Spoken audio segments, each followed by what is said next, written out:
It's 17:30 GMT. This is the Election Bureau. Hello and welcome to Eyewitness News on 97.3 Citi FM.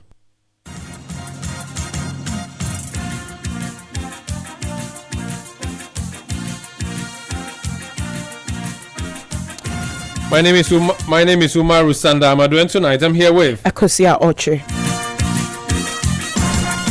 And coming up over the next 90 minutes, with just 8 days to election 2024, pollster Musa Dankwa predicts a 52% win for the NDC's John Mahama, placing the NPP's Dr. Mahmoud Bawumia at 41%.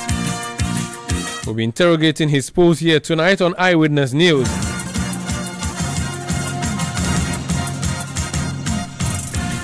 Also coming up, Electoral Commission clarifies reasons behind the shortfall in ballot papers printed for the Volta region and other parts of the country.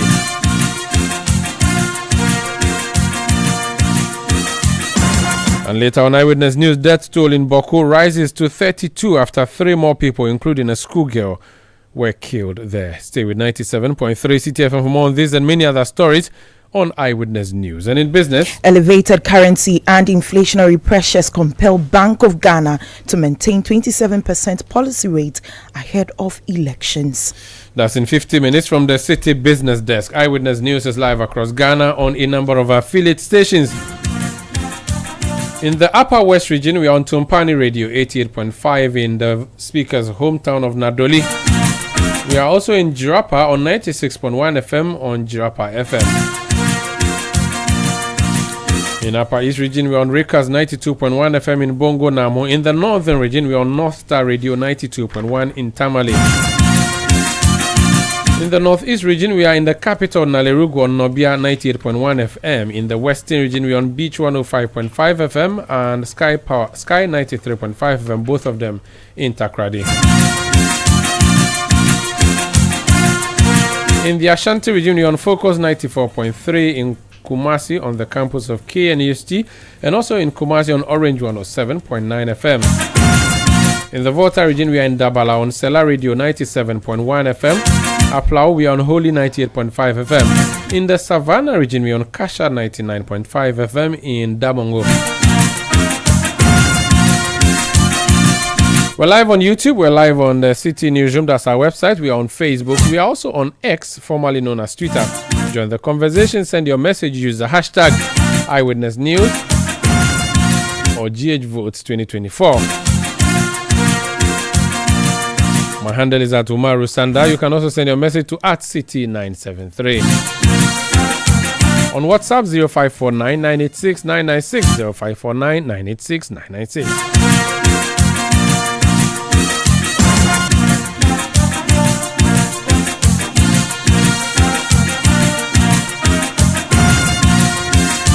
Next week, Saturday, Ghanaians go to the polls to choose a president.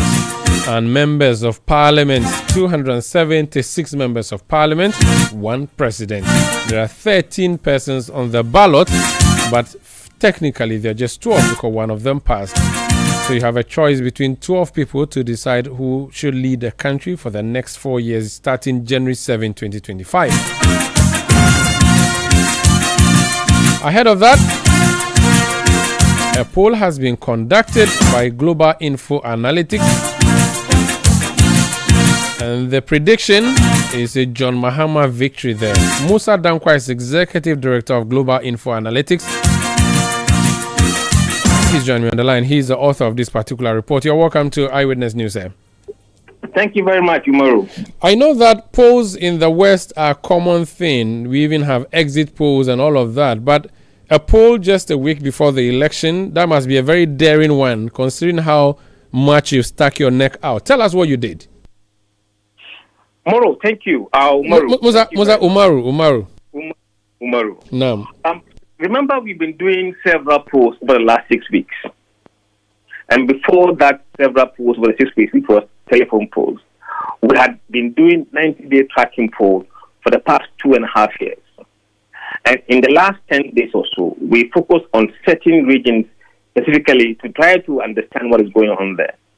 So what we brought up today is a combination of all the years of work, all the week's telephone polls, and all this week's field survey across certain regions, using averages and what we believe to be the right numbers for those regions to come up with what will be the outcome of the 2024 elections come next week.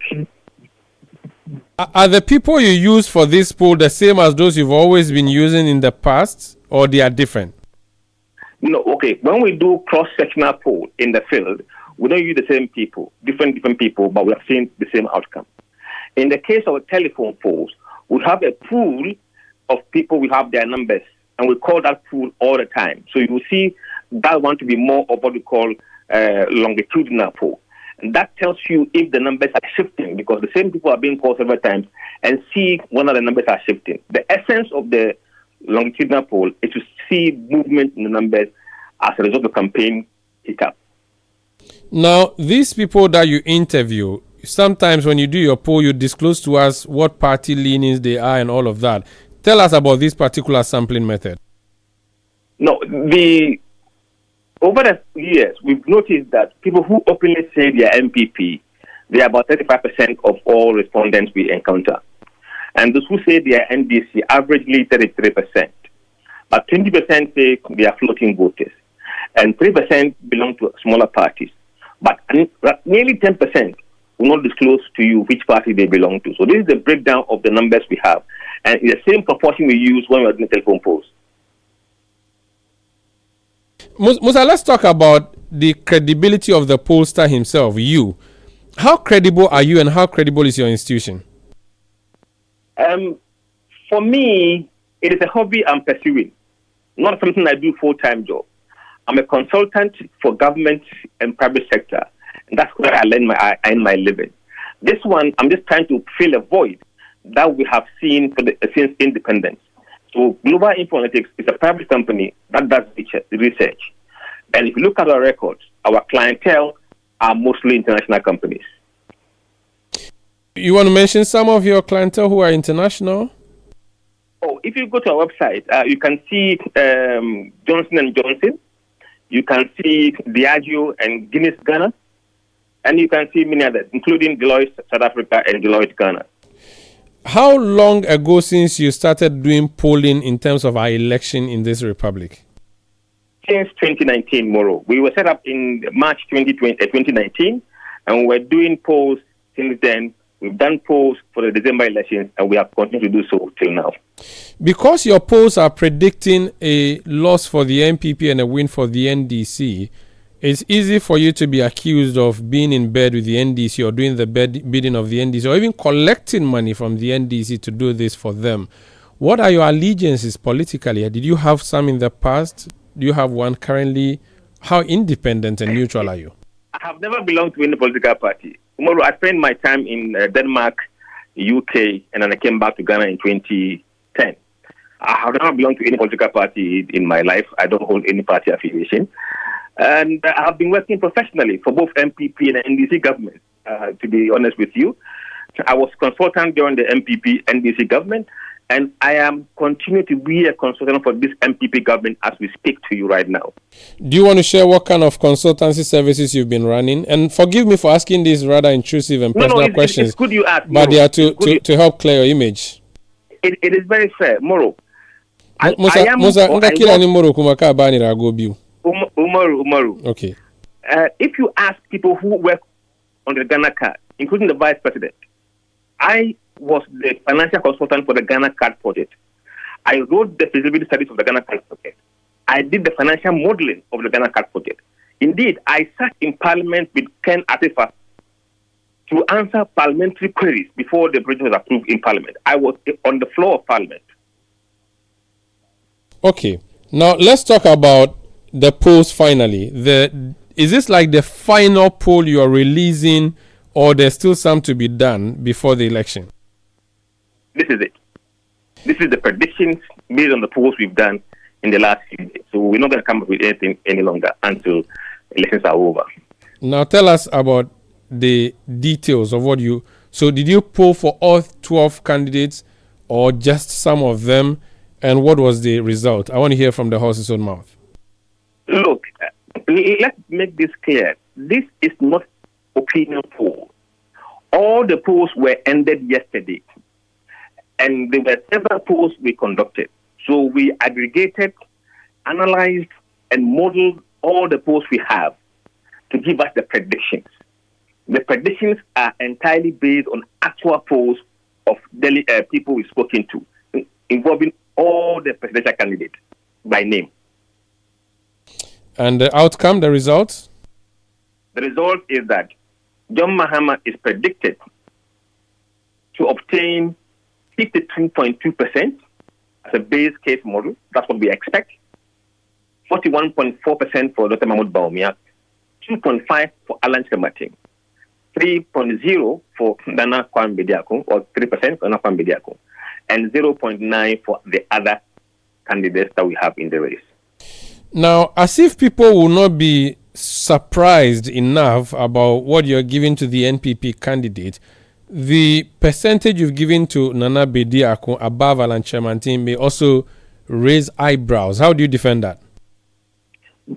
Umaru, over the past 1 year that we've been polling, haven't you been seeing the numbers Bediako was getting?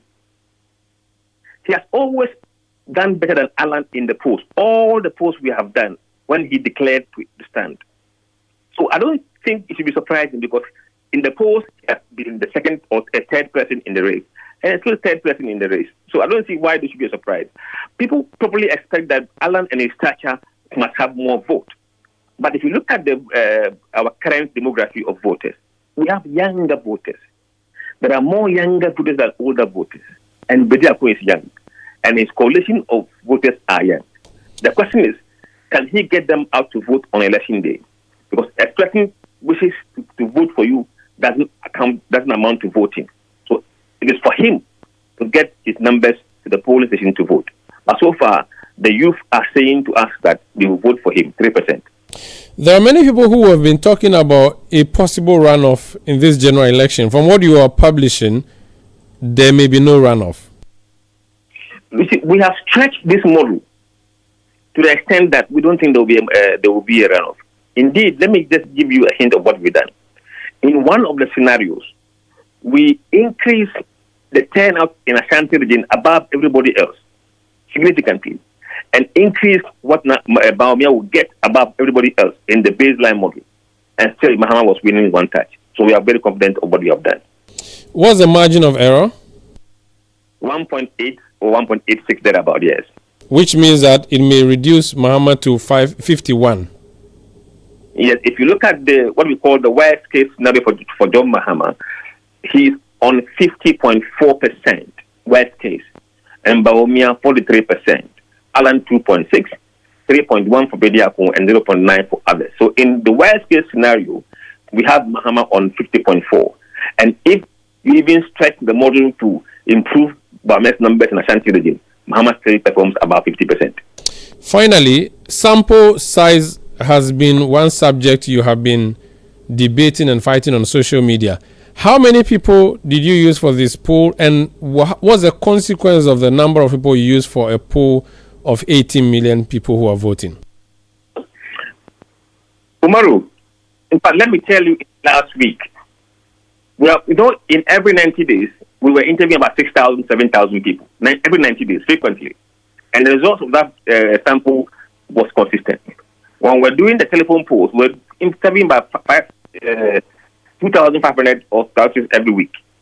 But in which every 2 weeks, about 5,000. And in the recent poll we just did in some regions, let me tell you, in Ashanti region, we've interviewed more than 4,000 people in the last just 2 days. In Bono, we have done about 3,500 in the last week. But this week, in Ahafo, we've done 2,500 across all the areas in Ahafo. In northern regions, we have done more than 10,000 in about 5 constituencies in northern region. In Eastern region, we've done more than 10,000. In where else? In Western region, almost 8,000. So we have done in between a lot of something because we are focusing on certain constituencies, and the results of these constituencies has informed what we're putting out there right now. Finally, Baba Chairman from Tamale says that you said we should take off your head if you get it wrong. Did you say that? If you haven't, what should we take off if you get it wrong on election day? Umaru, I mean, that was a very on a lighter note discussion with one of the sister radio stations. But look, what I'm telling you is that we will not go and sleep and wake up Bawumia to be the president because he's far behind in the polls. If Ghanaians are being truthful to us, he will not overtake Mahama. That I can tell you for a fact. Thank you for speaking to us. My pleasure. That's Musa Dankwa, Executive Director of Global Info Analytics.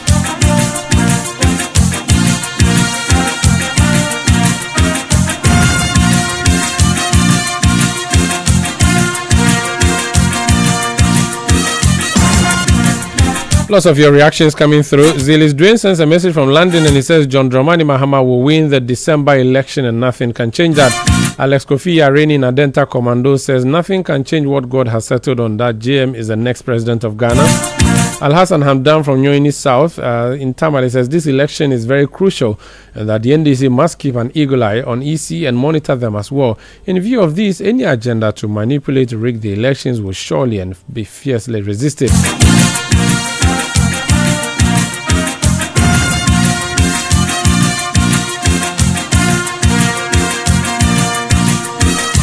Send your message to 0549-986-996. Dennis Miracles Abuaji is Director of Communication of the Dr. Mahmoud Bawumia campaign. It's Jonathan Ella. Dennis, you're welcome to Eyewitness News. Musa Dankwa says John Mahama has won it 52% and your boss 41%. And he says that he has tried to push as much as he can, stretch it to the farthest limit for Dr. Bawumia, but still he does not see a Dr. Bawumia president-elect after December 7, based on everything he has done for the past months, past weeks, and past days. What's your reaction as a campaign to this announcement? Well, I mean, nobody expected anything different from what Musa has put out. This is not the first time he's doing these skirmishes. I mean, if Musa is bringing out a pool, we don't expect anything other than to predict for John Mahama. Basically, this is somebody that supports Mahama.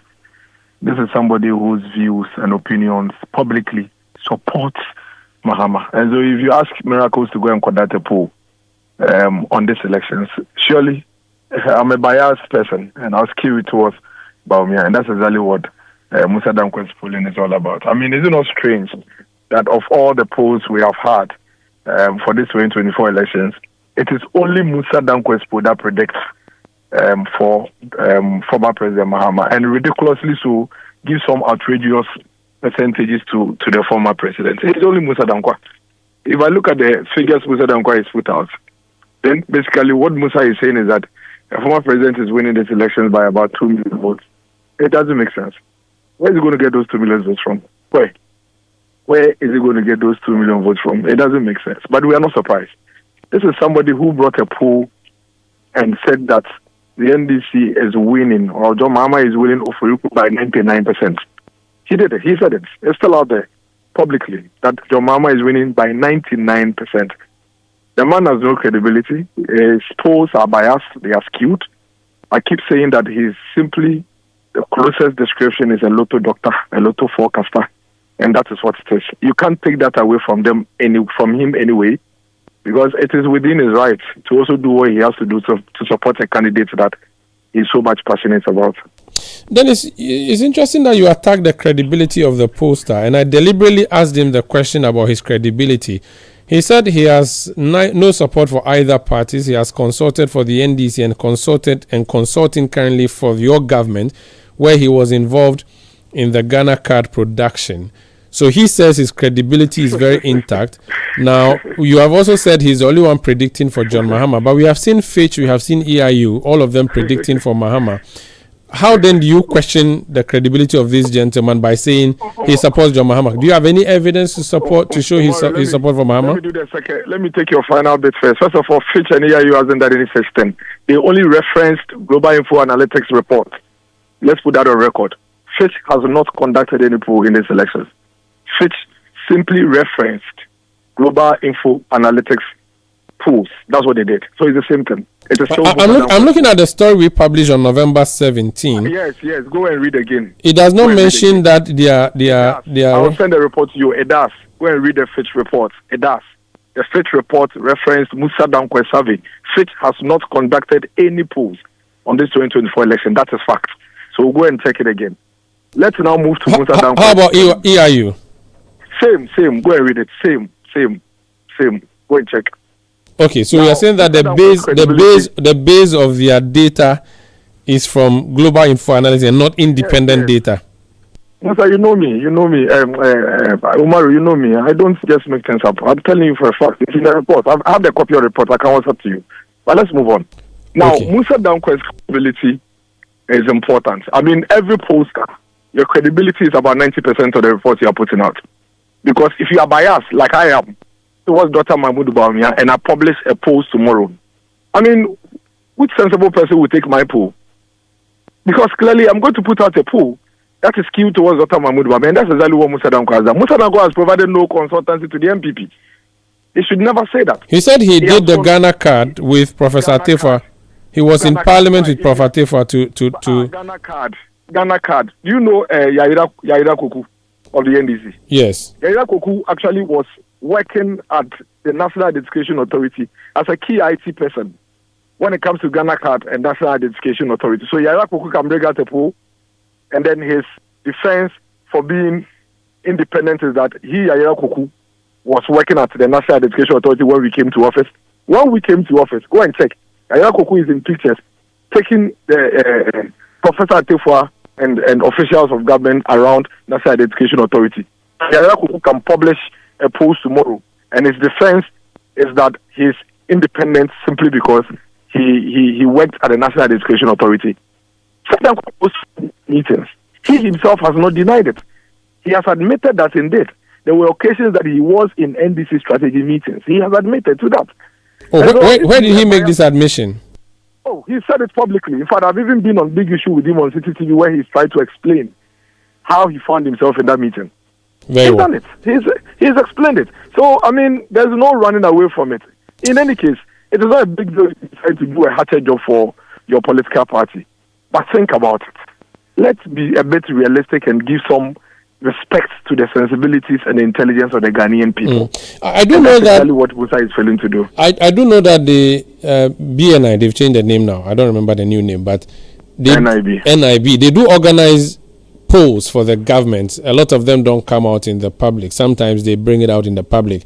And I'm sure as a campaign, you have also done your own independent polling or private polling. And also, of course, you would have some polls that you rely on. Based on everything you know, based on everything you have done, if you do not think Mahama is going to win by 52.2%, what do you think is going to happen after December 7th? Mahama is going to lose the elections on December 7th. There's no doubt about that. The MPP is winning between 145 and 150 seats in Parliament. That is not without question. Indeed, the National Democratic Congress chairman, General Mosquito himself, has sort of tried to give a subtle indication of the struggles they have when it comes to the parliamentary elections. Umaru, by midnight 7th December, the MPP will be controlling and commanding the Parliament of the Republic of Ghana, simply because the members of Parliament of the NDC have been woefully incompetent. And the MPP candidates are going to win between 145 and 150. There's no doubt about that. Dr. Mahamudu Bawumia is going to be John Mahama on the 7th December elections. Let me tell you, in the past 2 months, our preoccupation as a campaign has been how we can increase the margin between Dr. Mahamudu Bawumia and John Mahama, so that there's no question and no debate when it comes to the win that Dr. Mahamudu Bawumia is going to get. And we have our own polling. I won't lie to you about that, because everything we do is guided by data. You know, Dr. Mahamudu Bawumia will not work blindly. And so all these commissions and all these things that and he's the only person, he's the only pollster, only person in Ghana that has done any survey on this election that is predicted a way for that. He's the only one. All the others, Outcome International, yesterday there was one, or yesterday or two, there was one from IPG, all the others, Professor Sapon, everybody is clearly seeing it. I've been to the Ashanti, Western, I've been to all the 5 northern regions, I have been everywhere across the country. Take your microphone, go to the markets, do your own survey, talk to the women. There is absolutely nowhere that the former president is winning this election, let alone by that kind of ridiculous, margins. But we don't have to continue this debate. The time is here. 9 or 8 days from now, everybody will see their smoothest level. You went to sit, Musa Dankwa, you went to sit on Peace FM or so, and said that if your predictions don't come true, you should chop off your head. Today, he's shifting his position. Ask him why. Ask him why. He believes so much in his prediction, but he cannot stick his neck out of the window for that, because he knows it. He knows that what he is doing is just a hatchet job. This same man predicted 70% for John Mahama about 6 months ago. 70%. This same man predicted 99% for John Mahama at Uforukrum about a month ago. So, we are just wasting airtime discussing a completely biased poster. It's like allowing Miracles to put out a report and spending all the time to debate it, when I am actually doing it for Dr. Mahamudu Bawumia. That's exactly what Musa Dankwa is doing. There is no difference between Musa Dankwa and Miracles when it comes to political biases. He's NDC John Mahama, I am Dr. Mahamudu Bawumia MPP. So you are confident you would at least have 145 seats in Parliament, but you haven't given me the percentage win for Dr. Bawumia based on all your analysis for presidential election. They're giving the number of seats is not an absolute percentage. That's why I said between 145 and 150. I will not put out the percentage that our polling is telling us when it comes to the presidential. What our focus on. But why? Is that not a bigger picture? That's a bigger one, isn't it? Because we are not so happy with the margin. We want it to be bigger. So you wait. Let's finish our job. Maybe on Thursday or Wednesday next week, I'll give it to you. But then we would have done a lot more to increase that margin. Someone would say that your percentage is similar to Musa Dankwa's and you're afraid to announce it. You can keep it that way for now. Let's focus on the work. Thank you for speaking to us, sir. And I hope the campaign is going well. Absolutely. Today the Vice President is in OT region to finish up the 2 regions there. He will be heading back, and then we'll do a few more Greater Accra, and then he'll head to the Ashanti region, and then back to the north and back to Ashanti. He'll be doing a couple of whistle stops across the regions, and then there'll be a few rallies happening across the regions before we culminate it with the national rally. When is the final national rally? Where would it be? Most likely, definitely in Greater Accra. Yes, definitely in Greater Accra. Very well. Thank you so much for speaking to us. Thank you, Umaru. That's Dennis Miracles Abuaji. He's Director of Communication of the Dr. Mahamudu Bawumia campaign.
This is Eyewitness News on 97.3 Citi FM. My name is Umaru Sanda Amadu. Earlier tonight, you heard Global Info Analytics head Musa Dankwa, who is saying that Dr. Bawumia on December 7 would obtain 41.4% of the vote, and John Mahama would obtain 52.2% of the vote.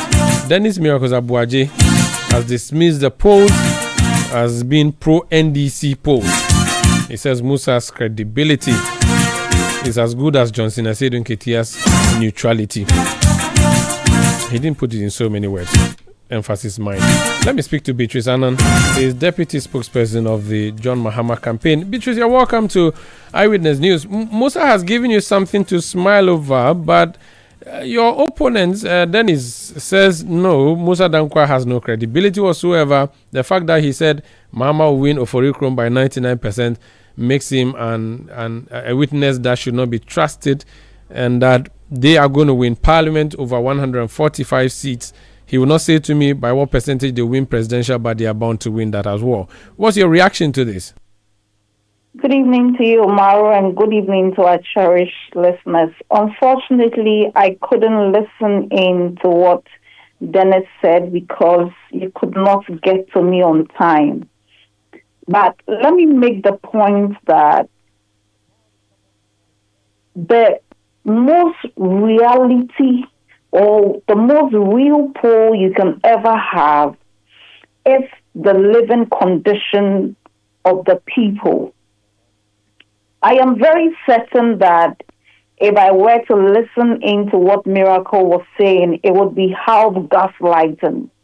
Yesterday, the Vice President told us that Ghanaians should be grateful because it is better to be buying $1 at 17 cedis than 4 cedis. And so these are a group of people who have lost touch with the reality. And they simply cannot even listen to what everybody is saying. I have seen a number of polls, not just Musa Dankwa's polls by the EIU, or let me say predictions, because at that point they have even gone beyond the polls. And the EIU, Fitch, recently, the Oxford something, I'm unable to recall the full name, also predicted a victory for the NDC. And they base these on not just who would you vote for, but on a number of things. First of all, the Afrobarometer is telling us that 9 out of 10 Ghanaians say that the country is headed in the wrong direction. The people who are going to vote in the 2024 elections, we are told that about 8 of them went a day without food. And so the Ghanaian businessman who is having to buy $1 at 17 cedis would be interviewed during the polling, and this will be reflected in the results. I think what they have not been able to do is to talk to the methodology or even the confidence interval to tell us whether all these polls predicting victory for President John Mahama had the methodology wrong or otherwise. In recent times, and I can tell you in authority, the Baumia campaign is not getting funding from anywhere. Nobody believes in the candidature of Dr. Baumia. And so they sought to put out a counter poll just to discredit, and like Miracle has done this evening, discredit Musa Dankwa. Fact Check Ghana came out to say that these polls were conducted by MPP apparatchiks and people who had allegiances to MPP, and so the polls itself will not be credible, and they sought to disguise it in a certain way. We in the NDC respect the polls and the predictions that are coming out, but we understand that the elections are won at the polling station. We understand that the defining moment for many Ghanaians is the current economic condition. And in every way that we can, we are working very hard. Yesterday, President Mahama left Odododio at 12 midnight. And so we are engaging the people, we are talking to them, except to say that the sentiments expressed on the ground are in consonance with the predictions or the outcomes of the poll. But back to the Musa Dankwa issue, you remember very well that Musa Dankwa predicted Baumia could not get 70% in their elections. In fact, when you look at Musa Dankwa's prediction, if you add the margin of error to the votes that Dr. Baumia had, his prediction was 90% accurate. At the time he was telling them that Dr. Baumia could not get up to 70%, they said that, and I can quote Samir Uku, that anybody or any pollster who says that Dr. Baumia cannot or will not get 80% is not a credible pollster. The election came and he could not even get 7 out of 10 MPP people believing that he ought to lead the party, compared to President Mahama that you had almost 100% of the NDC base saying this is our leader. And so they can tickle themselves and laugh. But you know one funny thing? We have been where miracle is. When you're so close to power and you're losing an election, you can never see. And so the NPP is blinded. They cannot see. They have power which they are using in the most, absurd manner. And so they cannot see and feel the anger in the system. The reason people are calm is the expectation that they will have an opportunity to change government come 7 December. And many Ghanaians are looking forward to vote for President Mahama. This evening, I was monitoring the social media. Many of the MPP people are complaining that when they go out to campaign, the kind of hostility that meets them during the campaign, it should tell them something, even if they will not agree with Musa Dankwa. But I'm confident that EIU, Fitch, Global Info Analytics, and many other polls which have predicted the victory of President Mahama, these organizations have not got their predictions wrong before. In the 2020 elections, Musa Dankwa predicted a victory for Nanado. You never had the NDC attack him. They were so happy with the same Musa Dankwa. They praised him. They shared his publications today. The same person is telling you that you are losing the election and you're losing it miserably. And all of a sudden, he's been tagged as NDC. He's been tagged as whatever. But Ghanaians are the real posters. On 7 December, Ghanaians will have an opportunity to choose between a man who, given the resources, will not dig a cathedral, a hole, and call it a cathedral, that he will rather build a rich hospital by it. A man who, given the resources of the nation, would use it judiciously for the benefit of many young people. How do you tell me that any poll would predict the win of the NPP when their own data from the Ghana Statistical Service is telling us that 1.7 million Ghanaians are multidimensionally poor? That the World Bank is telling us that before you came into power, people who were not poor, 850,000 people, have been pushed down the poverty line. That by reason of your debt exchange and your banking sector cleanup, millions had their savings, affected. Today, you are having appointees of this government in the person of the former Chief Justice, Sophia Akufu, leading the charge and saying that pensioners are suffering. These people are voters. And the days when Ghanaians will vote because I am a Khan, I am Eve, I am Gan, is long gone. Very well. 7 December, Ghanaians will vote on the basis of the economy and the high levels of corruption that we must vote against. Right. And for me, that is the most credible poll. Thank you, Beatrice. But how is the campaign wrapping up? You have 8 days to go. The campaign is wrapping up very well. Today is President Mahama's birthday, and so he has been celebrating the birthday in a number of churches.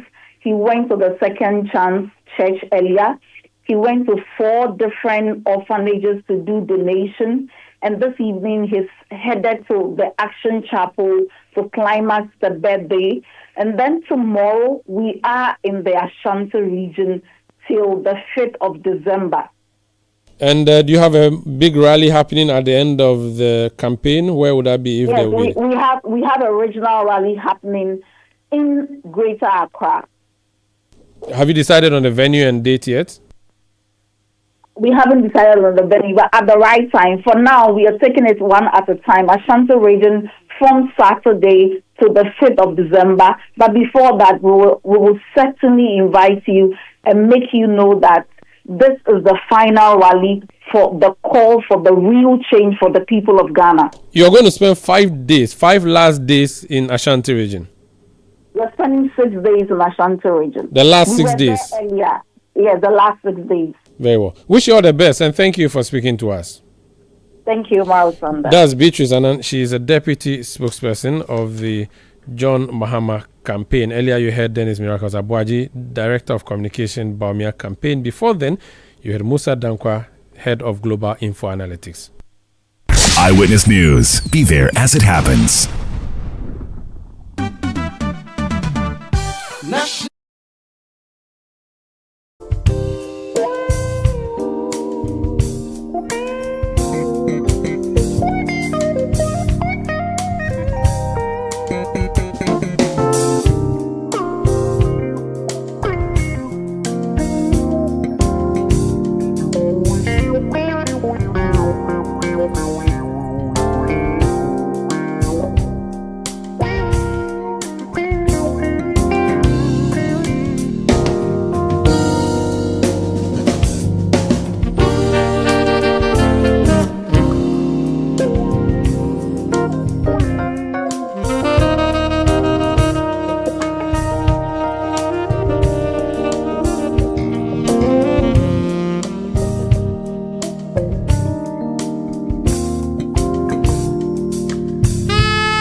Twitter.com/Citi973 and Instagram at Instagram.com/Citi973 with the hashtag Eyewitness News.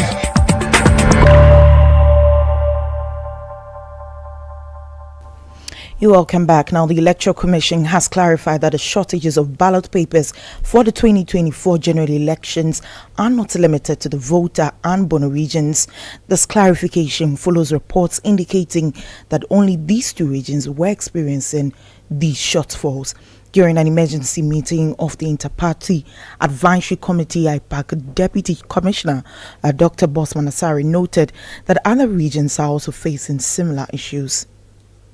Reported back to the head office by our regional directors, the shortfalls occurred in Greater Accra, Western North, Upper West, Western and Bono East regions. So the Volta region and the Bono region are not the exceptions.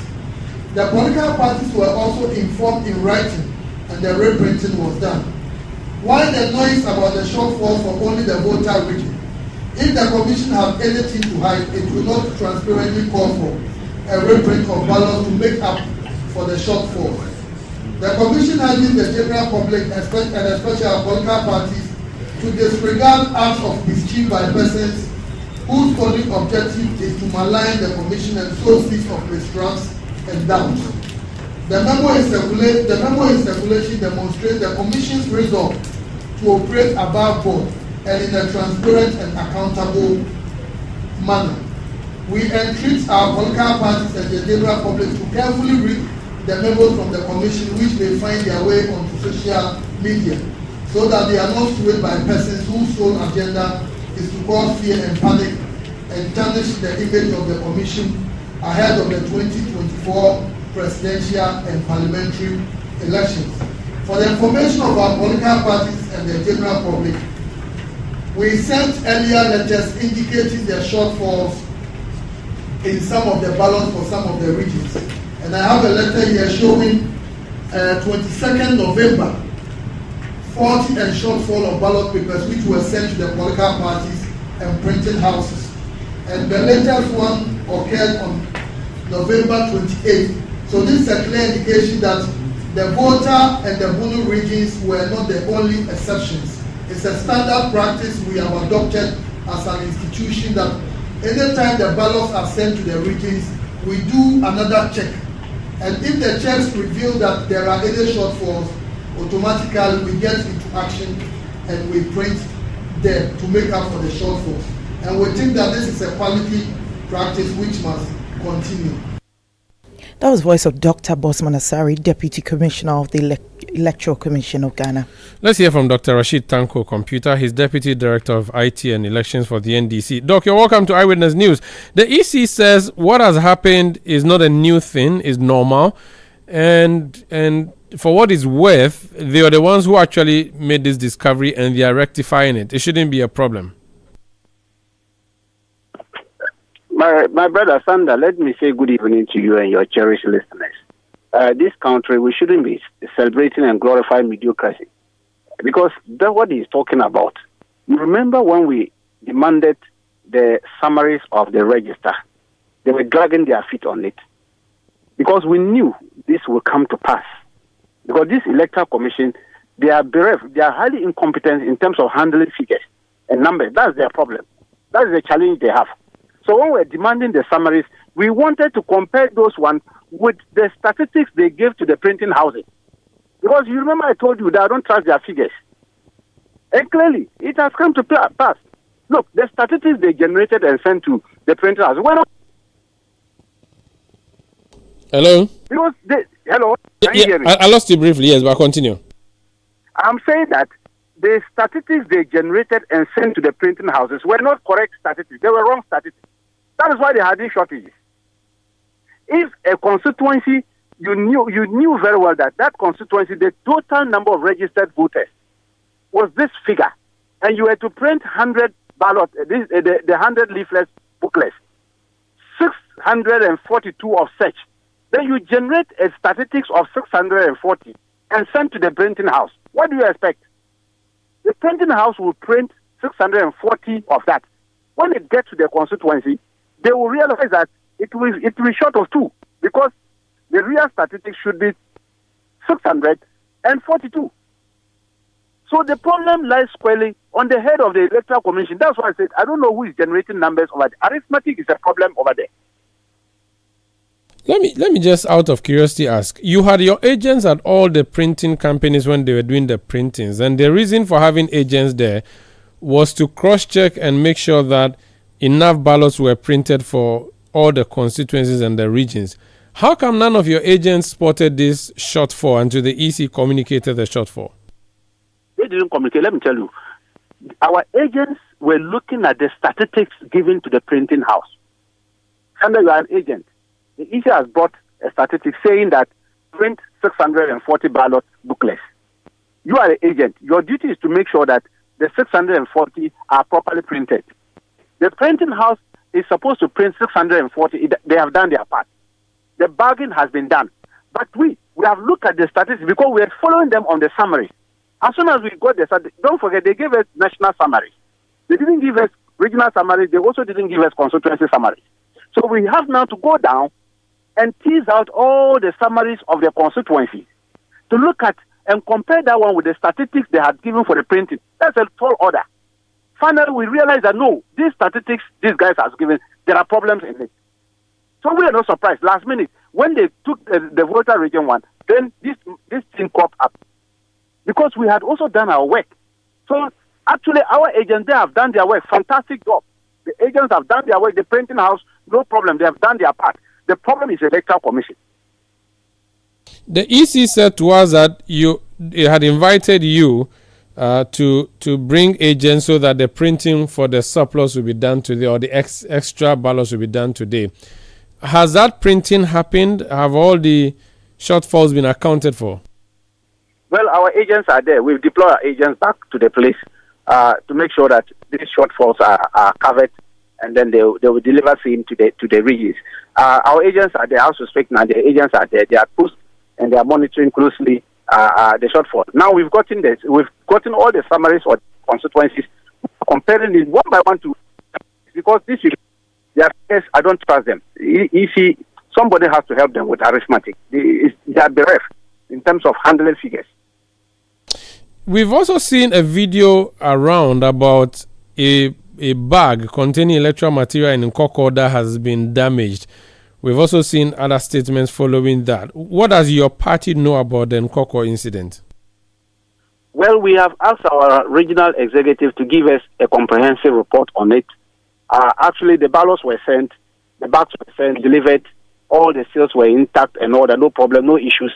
Until this one came up, and we are told we just glanced through the statement of the police indicating that one of the seals got broken and all that kind of thing, and that the content is intact, no problem. We will not take it from them. We would rather wait and take comprehensive report from our executives on the ground before we can make any meaningful statement on it. Thank you for speaking to us, sir. I'm grateful. That's Dr. Rashid Tanko Computer. He's Deputy Director of IT and Elections. We'll be hearing also from Evans Nimaku, Director of Elections of the NPP, in a bit.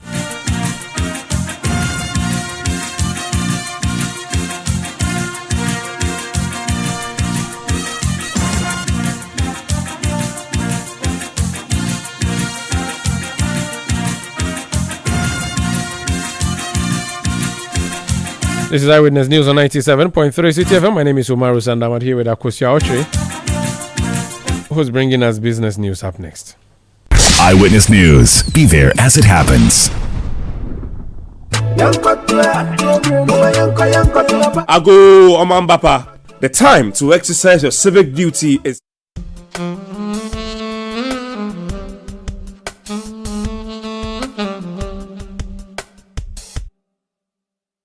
national exercise, and you have the civic duty to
every market movement and all the policies that affect your business. Citi Business News. Be informed. It's Friday. Welcome to Citi Business News on Eyewitness News. I am Akusia Orche. The details. The Monetary Policy Committee of the Bank of Ghana has maintained the policy rate at 27%. Well, this decision aims to anchor inflation expectations while addressing exchange rate volatilities. Daniel Ojomensa has the details. The decision was taken after the committee reviewed the current economic developments in the country. In the assessment of the committee, the combination of economic uncertainty tied to the upcoming elections and heightened demand for foreign currency has caused a temporary deviation in the exchange rates from underlying economic fundamentals. However, the committee expects that the recent rebound of the cedi will continue as election-related uncertainties ease and the central bank strengthens its foreign exchange reserves. The committee noted that while current policy measures align with the ongoing International Monetary Fund program, it is crucial to prevent recent trends such as the persistent depreciation of the currency against major trading partners from influencing long-term inflation expectations.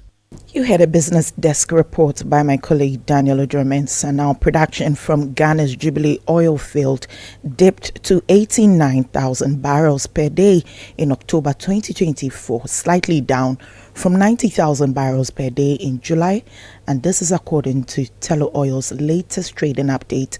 Nashika Caesar brings us the details.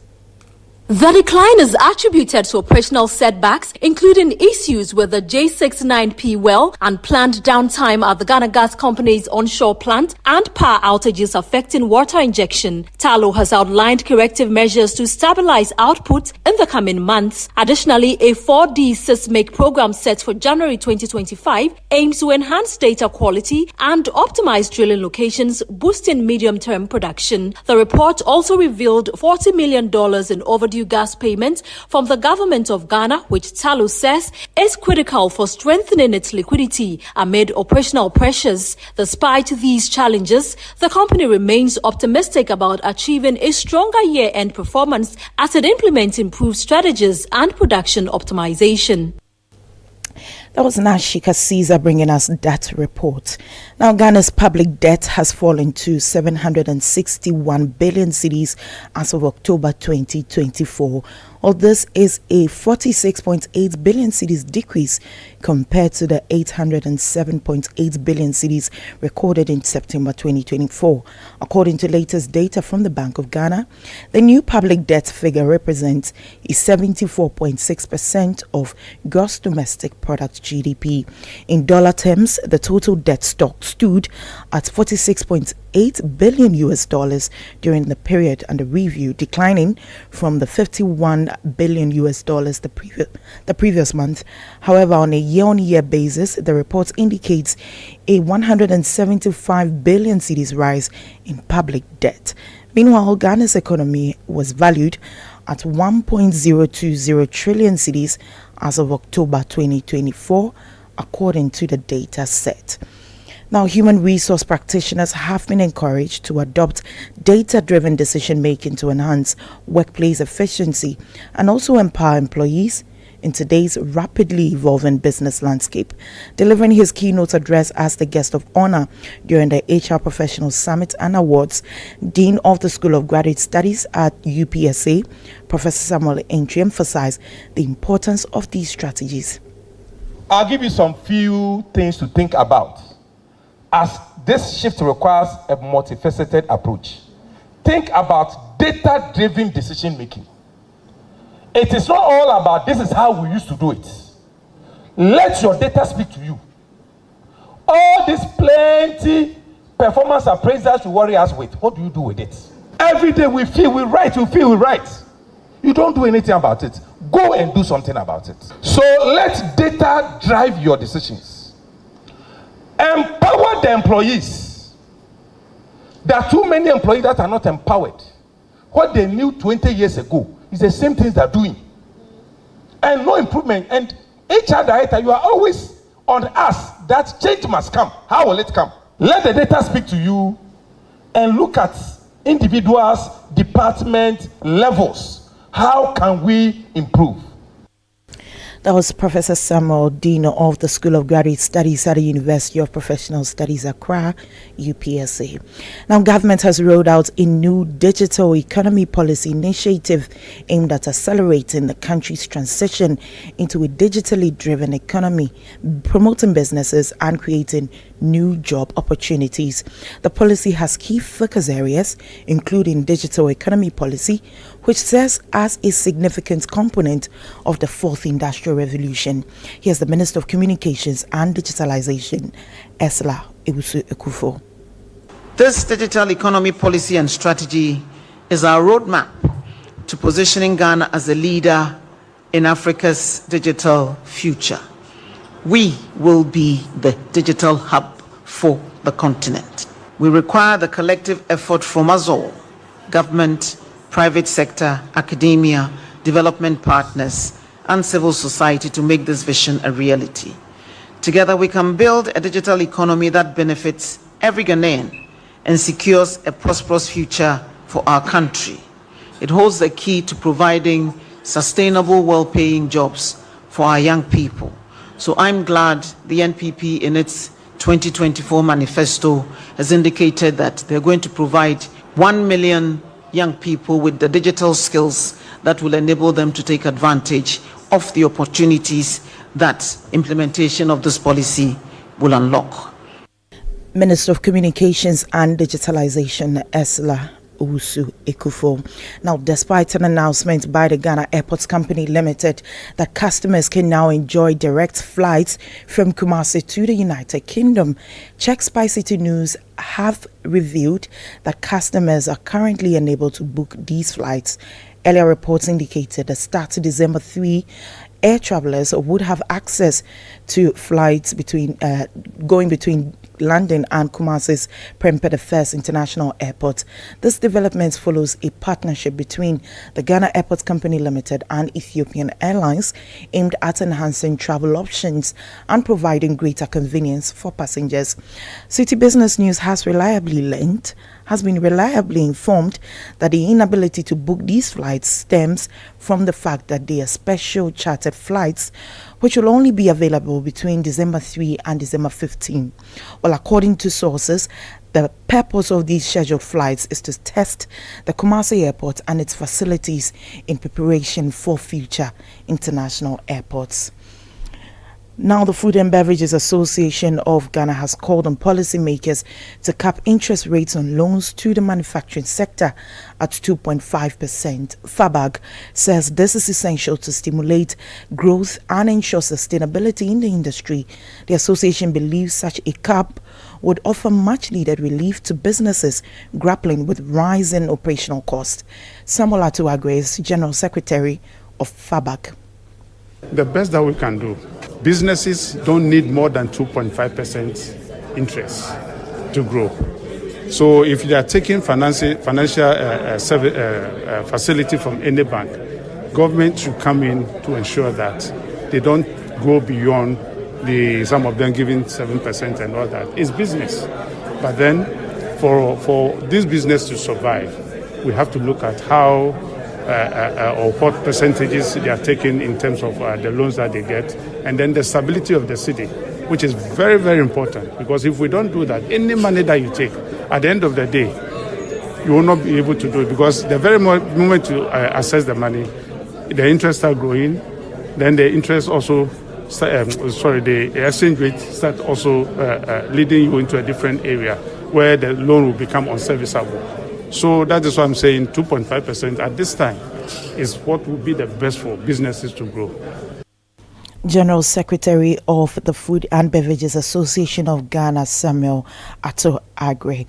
Wrapping up the Friday edition of the Citi Business News on Eyewitness News, I'm Akosia Orchidu. Stay with us. Up next is Point Blank. Eyewitness News. Be there as it happens.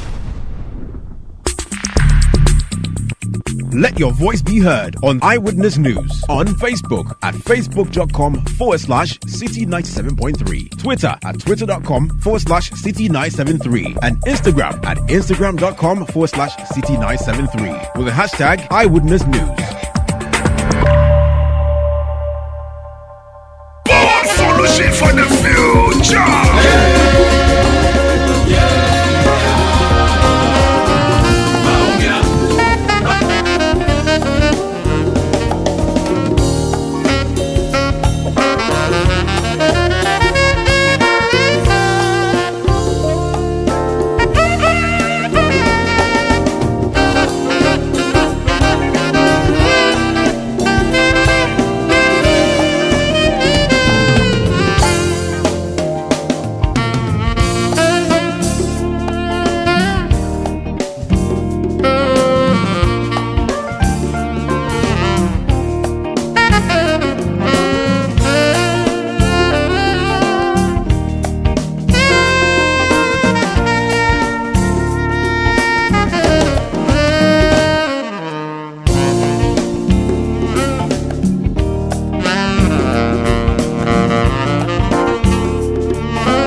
#Eyewitness News.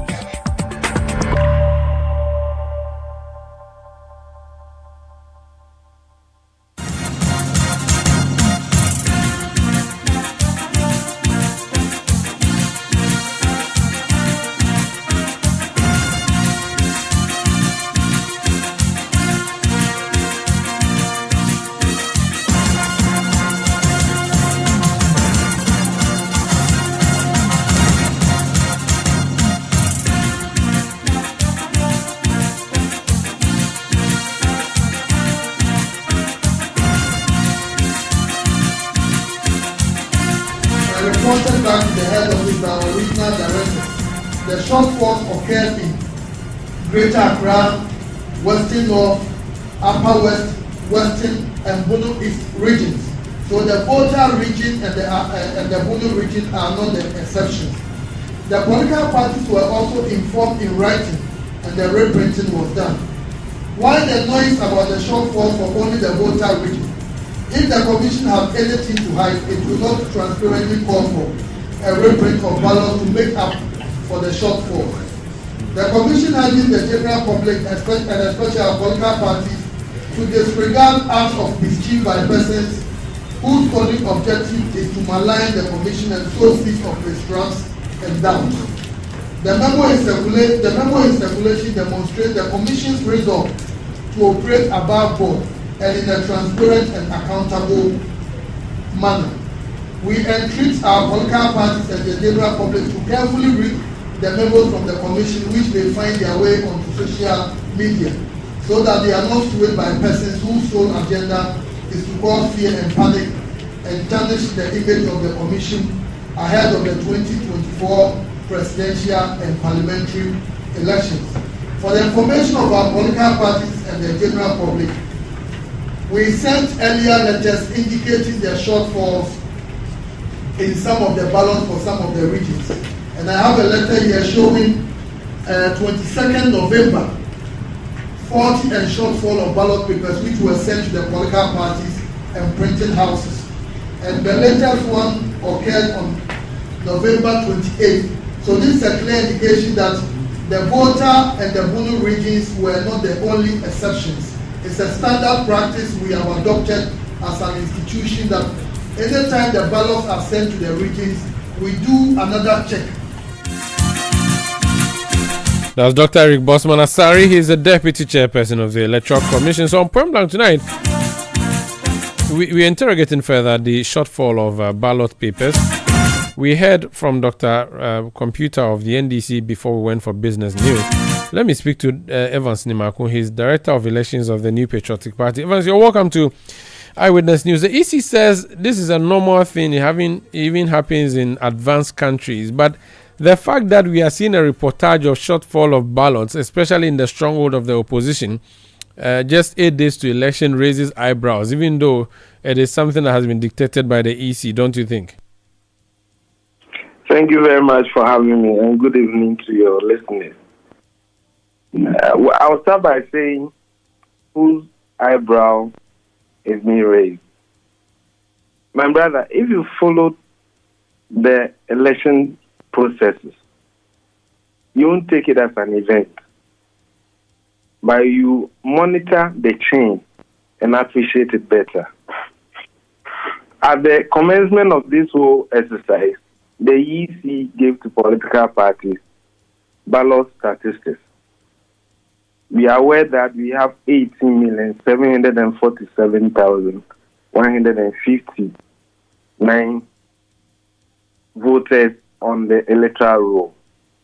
EC assigned ballots being presidential and parliamentary to different printing houses. At a point, some printing houses were disengaged and their ballots were given to others. Volta region was supposed to be printed at Fonstadt, but was moved to at Commercial. Ahafo was supposed to be at Fonstadt, it was moved to Backpraise. And so we've been going through this. And this whole exercise, you have the printers, you have electoral commission, political parties have agents. and ballot papers are to be printed to cover all registered voters in all polling stations. Ballot papers are printed in batches of 100, 50 booklets, 25, and 10. It took human intervention to do counting of ballots per constituency, and it's divided into polling stations. Counting are done, but they are moved from printing houses in Accra to various regional capitals to be received by district EC officials and party agents. When they get to the regional capital, they go through another level of scrutiny to cross-check to make sure that all ballots meet the numbers as indicated. I am aware that this is not the first time ballots have moved and there have been shortfalls. In any case, what numbers are we talking of? I mean, for us as New Patriotic Party, we are so much focused. You need to look at whether really there are issues to discuss. When we were informed by the EC, when ballots reached Tema West, Laura, Dirapa, Lambusi, and Memphis Central, KE, and Kekus North, we all met and the printers were made to print the shortfalls. You see, we have gotten a certain point where the NDC appointed Mr. Japa. He went around printing houses, directing them on what must be done. But I am aware that until the ballots are received at the receiving end and cross-check to make sure that you have the numbers, the plates the printers use are not destroyed. But we got to a point where the NDC were directing the printers how to go about disposal of waste materials and all that, making allegation of excess ballot being printed here and there. But whatever it is, you have to go through once again to ensure that we get the numbers. It doesn't matter if it's 4 polling constituencies in Volta region or in Ashanti region. What is important is that we make up the numbers. And if you are saying Volta region, NDC stronghold, which are these constituencies, and in which polling stations did you get the shortfall? Is it across all the polling stations in Volta region? Is it across all polling stations in Upper West or Cape Coast? And so we need to look at it and not create any issue that is unsurmountable. Please, I have looked at all this and I can say that it doesn't really matter. So it's not a big issue in your estimation. How about Nkoko briefly before you go? The video circulating about the Nkoko incident, have you seen it? Do you have any comment on that? Please, I've not cited that video yet. Very well. Thank you so much for speaking to us. My pleasure. That's Evans Nimakun, he's Director of Elections of the NPP.